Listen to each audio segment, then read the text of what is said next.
Good afternoon and welcome to the Midday News. Here's what we have in the bulletin. Foreign Affairs Minister's lawyers respond to allegations over donations for a failed Commonwealth Secretary General bid.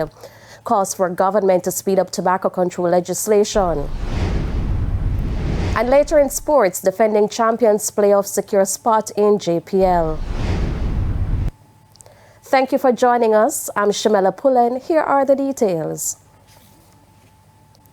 The legal team representing Foreign Affairs Minister Kamina Johnson-Smith says she's confident she will be vindicated against allegations over donations for her failed bid to become Commonwealth Secretary General. Chukwemeka Cameron says Senator Johnson-Smith is concerned about the potential prejudice of the matter as a result of the assertions in the public domain. Mr. Cameron says the legal team will be mounting a vigorous defense in the interest of justice and fairness. He expressed concern with the apparent litigation of the matter in the public without Senator Johnson-Smith being served with the court documents. Various discussions and litigation of the claim that has been filed. We have reached out to the law boss to ask her to provide us with a copy of same, and we are still awaiting service of these documents. People's National Party President Mark Golding is advising those vying to represent the party in the next general election to remain civil during the selection process. His charge follows protests by party supporters in Southeast St. Anne last week over the new selection process for candidates. In recent times, there have been fierce challenges within the PNP, but Mr. Golding is hoping that will not be the case this time around.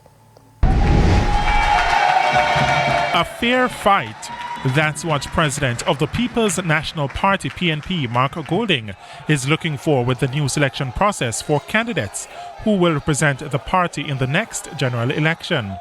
There has been criticisms of the process, especially in Southeast St. Anne, where Wavell Hines has been selected to be the standard bearer of the party following an internal constituency poll.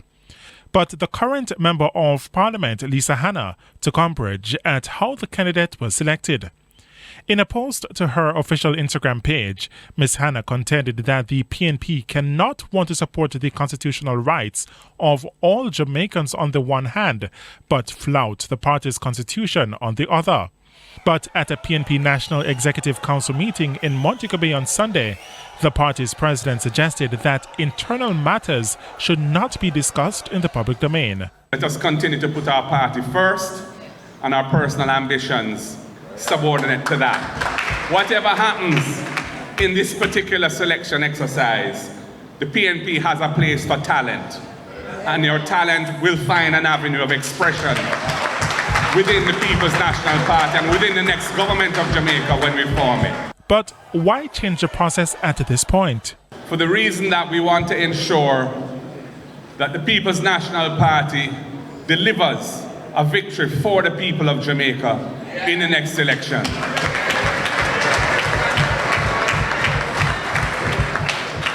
And we want to ensure that the candidates that we select to represent the party are those most suited and best able to deliver that victory. Mr. Golding, however, noted that the new selection process is not foolproof. He says over the last 2 to 3 months, there have been tweaks to the process and there will be ongoing adjustments. In the meantime, a word of caution to those who are vying to represent the party in the various constituencies. I have no horse in any of the races.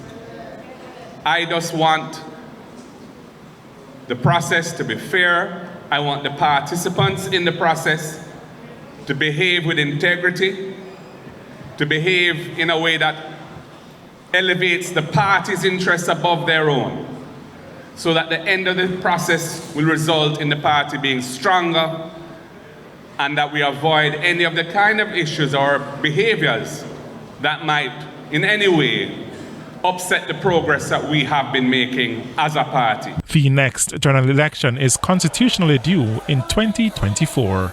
O'Shane Masters, TVJ News. Speed up the process. That's the call from advocacy group Jamaica Coalition for Tobacco Control. They're urging the government to speed up the passage of the Tobacco Act of 2020. Carrie Simpson tells us more.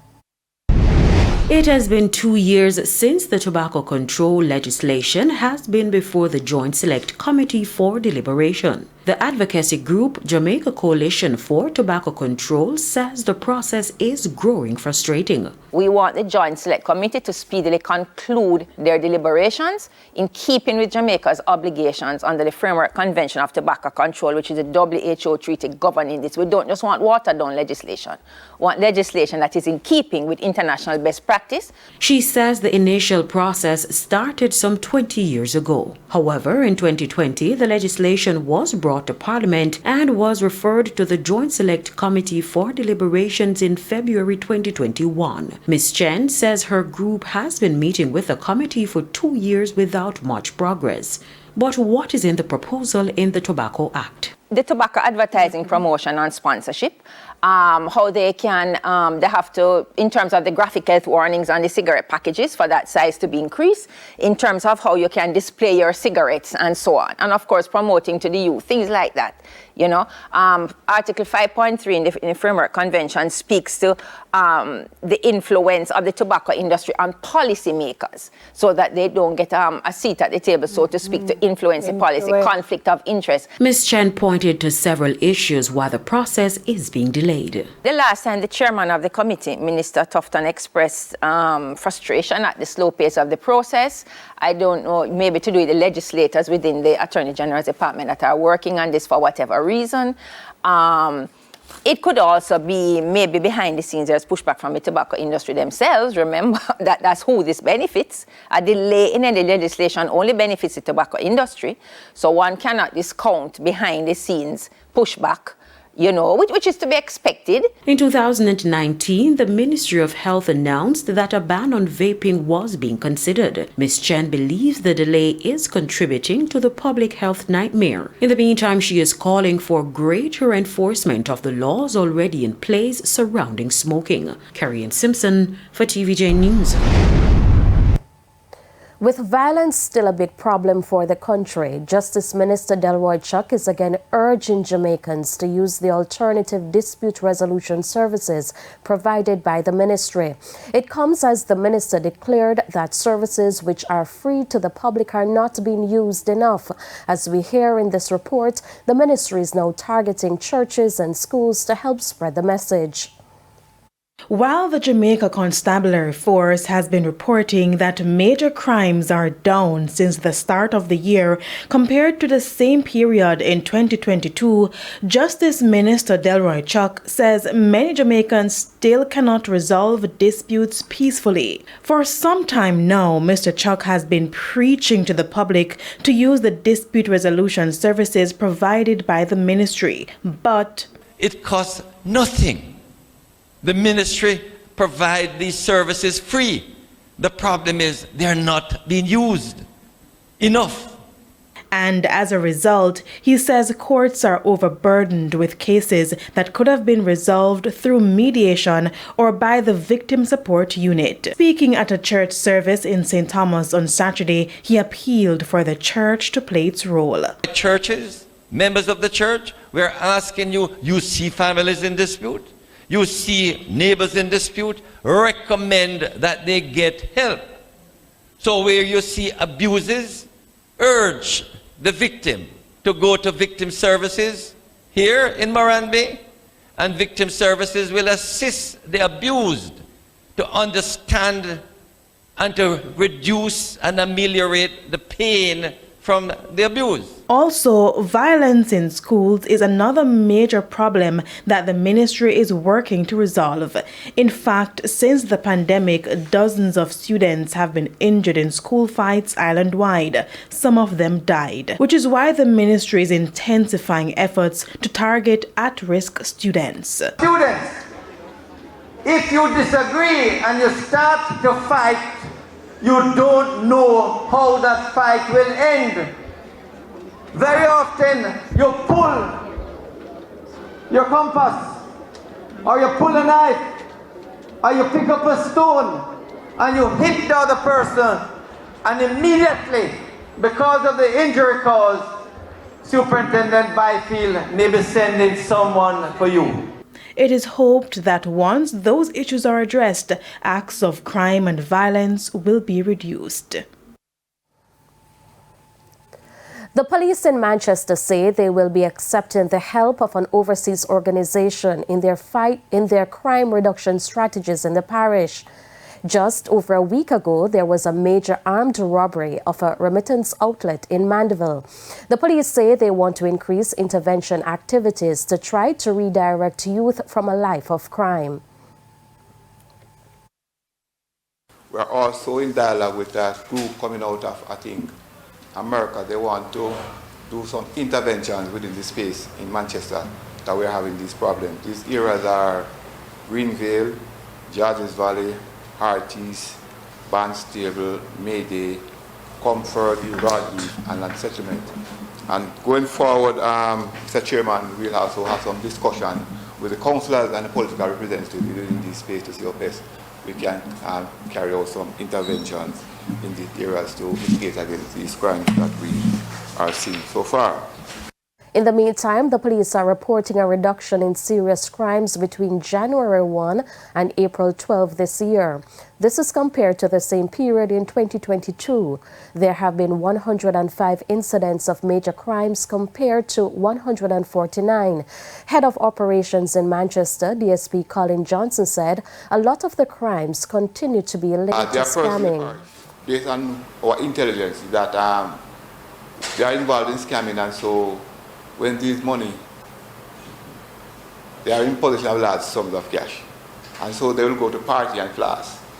Young members would have contacted them and demanded money from them. And when the demand is not met, some of these persons are shot and killed. They are also being approached to purchase guns for these persons. Because we have had interviews and know what is happening out there. So we continue to sensitize persons, and we continue to do our operation around these persons within the parish of Manchester. It's now time for the Business Minute. Grace Kennedy says $290 million Jamaican dollars in remittances has been received through its GK1 mobile app.